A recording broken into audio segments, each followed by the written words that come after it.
बिस्मिल्लाहिर्रहमानिर्रहीम।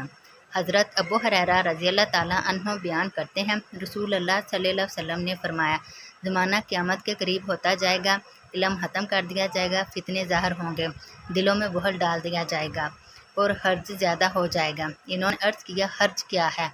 आप सल्लल्लाहु अलैहि वसल्लम ने फरमाया, कत्ल। मुश्कातुल मसाबी हदीस नंबर 5389। हज़रत अबू हुरैरा रज़ी अल्लाह ताला अन्हु बयान करते हैं, रसूल अल्लाह सल्लल्लाहु अलैहि वसल्लम ने फरमाया, इस ज़ात की कसम जिसके हाथ में मेरी जान है, दुनिया ख़त्म नहीं होगी हत्ता कि लोगों पर एक दिन ऐसा भी आएगा कि कातिल को मालूम नहीं होगा कि इसने किस वजह से कत्ल किया और मकतूल को मालूम नहीं होगा कि इसे किस वजह से कत्ल किया गया। अर्ज़ किया गया, ये किस वजह से होगा? फरमाया, फितने की वजह से। कातिल और मकतूल दोनों जहन्नमी हैं। मुश्कातुल मसाबी हदीस नंबर 5390। हज़रत माकर बिन यसार रज़ी अल्लाह ताला अन्हु बयान करते हैं, रसूल अल्लाह सल्लल्लाहु अलैहि वसल्लम ने फरमाया, फितने के ज़माने में इबादत करना मेरी तरफ हिजरत करने की तरह है।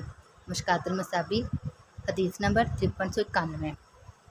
हज़रत ज़ुबैर बिन अदी बयान करते हैं, हम हज़रत अनस बिन मालिक रज़ी अल्लाह ताला अन्हु के पास आए तो हमने हज्जाज की तरफ से हम पर होने वाले जुल्म के मुतल्लिक़ इनसे शिकायत की तो उन्होंने फरमाया, सब्र करो, क्योंकि तुम पर जो वक्त भी आ रहा है इसके बाद आने वाला वक्त इससे भी ज़्यादा बुरा होगा, हत्ता कि तुम अपने रब से जा मिलो। मैंने ये बात तुम्हारे नबी सल्लल्लाहु अलैहि वसल्लम से सुनी है।